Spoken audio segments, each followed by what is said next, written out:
जन स्वराज हो, पार्टियों की कमी है कि राजनीतिक स्तर बहुत नीचे हो गया है। बिना तथ्य के, बिना सबूत के बहुत सारी बातें लोग बोलते हैं, फिर बाद में उससे मुकर भी जाते हैं। किसी पर आरोप लगने से उसकी गिरफ्तारी या उस पर कार्रवाई थोड़ी हो जाती है।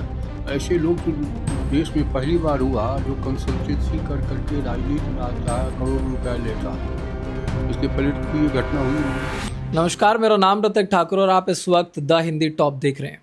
बिहार में इस साल के अंत में विधानसभा चुनाव होने और तमाम पार्टियां अब जोर आजमाइश में लग चुकी हैं। इस बीच हमारे साथ एक खास शख्सियत की मौजूदगी है। मैं आपको तारुफ करा दूं, हमारे साथ विजेंद्र प्रसाद यादव, बिहार सरकार में मंत्री हमारे साथ मौजूद है। बहुत स्वागत है सर आपका हमारे। धन्यवाद।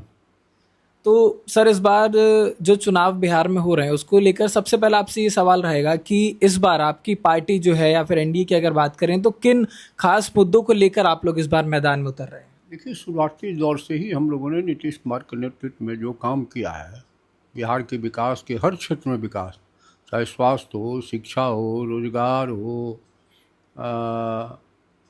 पढ़ाई लिखाई, खेती का मामला हो, जल संरक्षण का मामला हो, सिंचाई की व्यवस्था हो, बिजली की व्यवस्था हो, हर क्षेत्र में हम लोगों ने अभूतपूर्व प्रगति की है।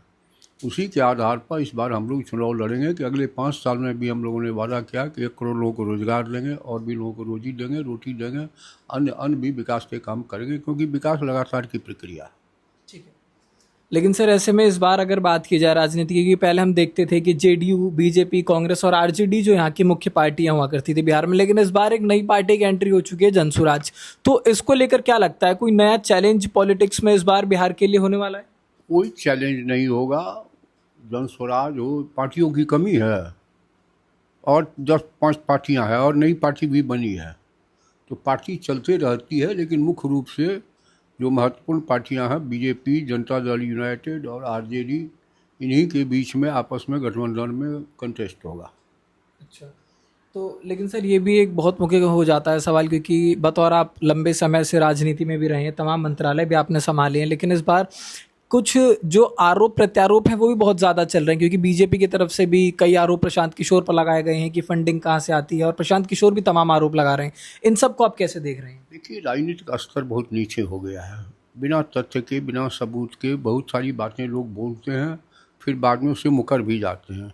इस सब पर ज़्यादा ध्यान देना नहीं चाहिए, समाज में और विकृति पैदा होती है इन सब से। लेकिन ये भी है सर कि प्रशांत किशोर ने कई ऐसे क्या नाम है, सबूत भी पेश करे हैं। वो बोल रहे हैं कि सरकार में कई ऐसे मंत्री हैं जिनको बर्खास्त करना चाहिए, हमारे पास डॉक्यूमेंट्स हैं। अशोक चौधरी का भी उन्होंने उस पर नाम लिया था। इस पर क्या डॉक्यूमेंट्स है तो जो करे, उसकी कार्रवाई के जो नियम है, कानून है, उसके अनुसार कार्रवाई होगी। प्रशांत किशोर ने और भी तमाम आरोप लगाए हैं। उसके बाद वो कह रहे हैं कि समय आने पर और भी कार्रवाई होगी। हमने देखा बीते दिन अशोक चौधरी ने 100 करोड़ के मानहानि का भी केस किया था। उसके बाद वो कह रहे हैं, कल प्रशांत किशोर ने एक प्रेस कॉन्फ्रेंस की। बताइए, कानून में क्या प्रोविजन है? किसी पर आरोप लगने से उसकी गिरफ्तारी या उस पर कार्रवाई थोड़ी हो जाती है। उसकी समीक्षा होती है, चार्जशीट सबमिट होता है, फिर कोर्ट अदालत में जाके फैसला होता है। ये तथ्यात्मक बात होगी तो किसको कौन रोक रहा है अपना आरोप को साबित करे, इसके बाद कार्रवाई होगी। क्योंकि सम्राट चौधरी की भी जब बात हो रही थी तो उन्होंने कहा था हमारे पास जो रिकॉर्ड है, क्योंकि चुनावी हलफनामा भी उन्होंने पेश किया था सम्राट चौधरी का, और उन्होंने बताया कि सुप्रीम कोर्ट की तरफ से उन्हें 1995 में जमानत दी गई थी। ये जो हमारे पास कागज़ हैं ये सरकारी कागज़ हैं, कोई प्राइवेट कागज़ नहीं। सम्राट चौधरी ने कल पूरा विस्तृत से जवाब दिया है और अशोक चौधरी ने भी जवाब दिया है। अगर उस जवाब से उसको फ़र्क करता है तो उस पर आगे की बात करें। जी ठीक है, धन्यवाद। लेकिन सर एक आखिरी सवाल ये रहेगा, क्योंकि संजय जायसवाल ने एक प्रेस कॉन्फ्रेंस किया था, उसमें उन्होंने तमाम जो आरोप लगाए थे, उन्होंने भी कहा था कि प्रशांत किशोर के पास फंडिंग कहाँ से आती है इसका कुछ पता आता नहीं है।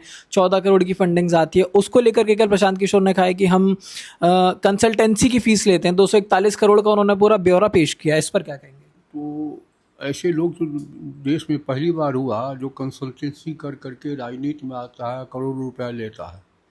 इसके पहले तो कभी ये घटना हुई नहीं। आप लोग भी अपने जीवन में देखते होइएगा। ये सब तो एक अलग विषय है। चलिए, उसको बहुत ज़्यादा चर्चा करने की ज़रूरत नहीं। आगे आने वाले वक्त में जनता तय करेगी। तो आपने सुना, ये थे हमारे साथ बिहार सरकार में मंत्री विजेंद्र प्रसाद यादव, जिन्होंने हमारे तमाम सवालों का जो है वो जवाब दिया यहाँ पर, और बताया कि इस बार जो चुनाव बिहार में होने वाला है वो पहले के चुनाव के जैसा ही रहेगा। अगर जनसुराज की बात की जाए तो उन्होंने साफ तौर पर कहा यहाँ पर तमाम और पार्टियां हैं और कार्रवाई अगर अशोक चौधरी और तमाम जो नेताओं पर लग रहे हैं वो करनी चाहिए। तो बिहार इलेक्शन से लेकर तमाम अपडेट्स के लिए आप बने रहिए हमारे साथ द हिंदी टॉप।